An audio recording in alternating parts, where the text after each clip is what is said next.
सामने अलग अलग मंदिरों के रहस्य और इसके साथ नई नई कहानियां लेकर आती रहती हूँ। इसी के साथ एक बार फिर से मैं आपके सामने लेकर आई हूँ एक ऐसे मंदिर का रहस्य जिसको जानकर आप वाकई दंग हो जाएंगे। जी हाँ, स्वागत है आपका हमारे चैनल नेक्स्ट 9 न्यूज में और मैं आपके साथ साविका का। आपको बता दूं, मैं बात कर रही हूँ महाराष्ट्र के खंबोडा मंदिर की। कहा जाता है कि इस मंदिर के पीछे कुछ ऐसे रहस्य हैं जिनको सुलझा पाना बहुत मुश्किल है।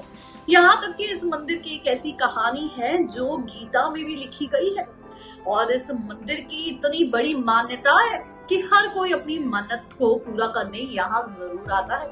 वहीं कहा जाता है साईं बाबा से जुड़ी भी कई सच्ची घटनाएं इस मंदिर से जुड़ी हुई हैं। इसी के साथ इस मंदिर में हर जगह आपको हल्दी दिखेगी। जी हाँ, हल्दी की होली रोज खेली जाती है और दांतों से उठाए जाता है तलवार और इसका होता है कंपटीशन।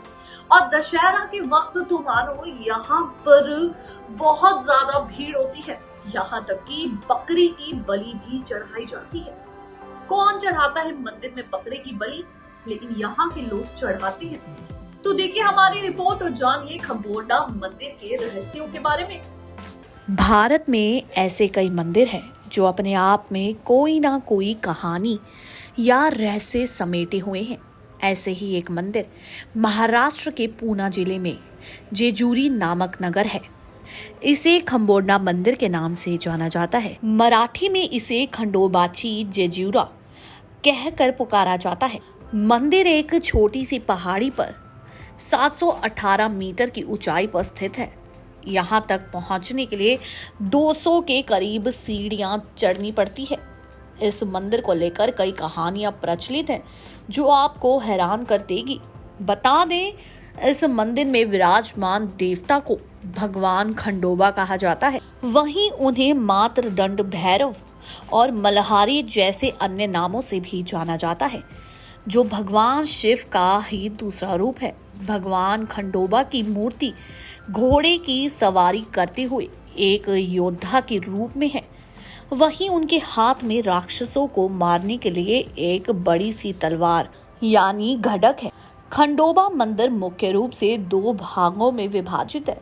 पहला भाग मंडप कहलाता है, दूसरे भाग में गर्भगृह है जिसमें भगवान खंडोबा की मूर्ति स्थापित है। हेमाड़पंथी शैली में बने इस मंदिर में पीतल से बना एक बड़ा सा कछुआ भी है। इसके अलावा मंदिर में ऐतिहासिक दृष्टिकोण से महत्वपूर्ण कई हथियार भी रखे गए हैं। दशहरे के दिन यहाँ भारी भरकम तलवार को दांत के सहारे अधिक समय तक उठाए रखने की एक प्रतियोगिता भी होती है, जो कि यहाँ पर बहुत ज्यादा प्रसिद्ध है। मान्यता है कि धरती पर मल और मणि नाम के 2 राक्षस भाइयों का अत्याचार काफी बढ़ गया, जिसे खत्म करने के लिए भगवान शिव ने मातृ भैरव का अवतार लिया था। कहते हैं कि भगवान ने मल्ला का सिर काटकर मंदिर की सीढ़ियों पर छोड़ दिया, जबकि मणि ने मानव जाति की भलाई का वरदान भगवान से मांगा था, इसलिए उसे उन्होंने छोड़ दिया। इस पौराणिक कथा का उल्लेख ब्रह्मांड पुराण में भी मिलता है। वहीं भगवान खंडोबा को एक उग्र देवता के रूप में भी माना जाता है, इसलिए इनकी पूजा के नियम बेहद ही कड़े हैं। किसी साधारण पूजा की तरह उन्हें हल्दी और फूल तो चढ़ाया ही जाता है, लेकिन कभी कभी बकरे की मांस भी मंदिर के बाहर भगवान को चढ़ाया जाता है। बता दें, सीधे शब्दों में कहें तो इस मंदिर में देवता शिव के एक रूप भगवान खंडोबा की पूजा उपासना की जाती है। उन्हें मार्तंड भैरव और मल्हारी जैसे अन्य नामों से भी जाना जाता है। भगवान खंडोबा की मूर्ति घोड़े की सवारी करते हुए योद्धा के रूप में है। उनके हाथ में राक्षसों को मारने के लिए एक बड़ी सी तलवार है। खंडोबा मंदिर को 2 भागों में बांटा गया है। वहीं बता दें, खंडोबा का महाराष्ट्र और कर्नाटक के कई लोक गीतों और साहित्यिक कृतिकों में उल्लेख है। ब्रह्मांड पुराण के अनुसार राक्षसों मल्ला और मणि को भगवान ब्रह्मा से वरदान द्वारा संरक्षण प्राप्त था। इस वरदान के साथ वो अपने आप को अजय मानने लगे थे और पृथ्वी पर संतों और लोगों की आतंकित करने लगे थे। तभी पैदा हुए शिव जी का ये रूप। ये सब देख गुस्से में भगवान शिव जी ने मार्तंड भैरव के रूप में इन्हें खंडोबा भी कहते हैं। नदी की सवारी करते हुए पृथ्वी को बचाने के लिए दोनों राक्षसों को मारने का जिम्मा उठाया। कहा जाता है कि इस उत्तेजना में मार्तंड भैरव चमकते हुए सुनहरे सूरज की तरह लग रहे थे। पूरे शरीर पर हल्दी लगा हुआ था, जिसकी वजह से उन्हें हरिद्रा भी कहा जाता है। जब भगवान मार्तंड ने दोनों राक्षसों को मार दिया, तब मरने के दौरान मणि ने पश्चाताप के रूप में उन्हें अपना सफेद घोड़ा प्रदान किया और उनसे वरदान मांगा। वरदान में ये कहा कि खंडोबा के हर मंदिर में स्थापित होगा, जिससे कि मानव जाति की भलाई हो। खंडोबा ने खुशी खुशी ये वरदान दे दिया। वहीं इसके उलट मल्ला ने वरदान मांगा कि मानव जाति का विनाश हो, जिससे भगवान ने गुस्से में आकर उसका सर धड़ से अलग कर दिया और मंदिर की सीढ़ियों पर छोड़ दिया, ताकि मंदिर में प्रवेश करने वाले भक्तों द्वारा कुचला जा सके। बता दें, पूरा मंदिर मुख्य रूप से पत्थर से निर्मित है। मंदिर को मुख्य रूप से 2 भागों में विभाजित किया गया है।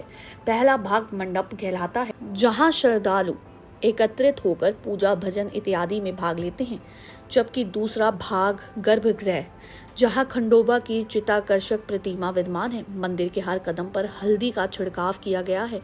मंदिर में हर जगह हल्दी के छिड़काव पर पूरा मंदिर सुनहरा दिखाया जाता है, जिसकी वजह से इसे मराठी में सोन्याची जेजुरी भी कहते हैं। हेमाडपंथी शैली में बने इस मंदिर में 10 से 12 फीट आकार का पतीला, इससे बना कछुआ भी स्थापित है। मंदिर में ऐतिहासिक दृष्टि से महत्वपूर्ण कई हथियार रखे गए हैं। दशहरे के दिन यहाँ तलवारों से ज्यादा समय तक उठाने की एक रस्म भी है। भक्तों के अनुसार माना जाता है कि खंडोबा बच्चे के जन्म और विवाह में बाधाओं को दूर करते हैं। इनकी पूजा सारे रीति रिवाज के साथ पूरी सख्ती से निभाई जाती है। मणि दानव की प्रतिमा की समक्ष बकरी की बलि भी दी जाती है। वहीं हर साल मल्ला और मणि पर उनकी जीत का जश्न मनाने के लिए एक 6 दिवसीय मेला भी यहाँ आयोजित किया जाता है। इस मेले को मार्गशीर्ष हिंदू महीने में माना जाता है।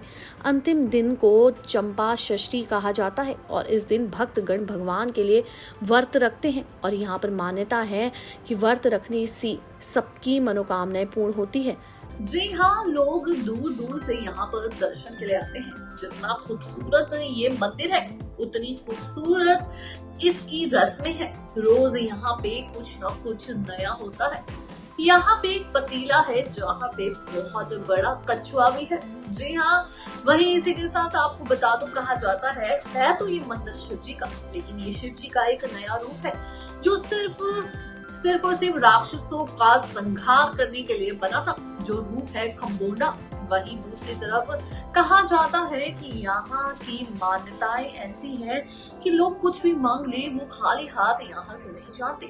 कहने को तो इस मंदिर के पीछे का जुड़ा हुआ बहुत बड़ा रहस्य है, बहुत बड़ी बड़ी यहाँ की कहानियां हैं, लेकिन इनसे अभी कोई वाकिफ नहीं है। लेकिन जिस कहानी का उल्लेख सच में किया गया है गीता में, वो कहानी शिव जी की है, जिन्होंने अपना रूप बदला सिर्फ और सिर्फ बुरों का नाश करने के लिए। वीडियो अच्छी लगी हो तो चैनल को सब्सक्राइब करें और बेल आइकन दबाना ना भूलें। धन्यवाद।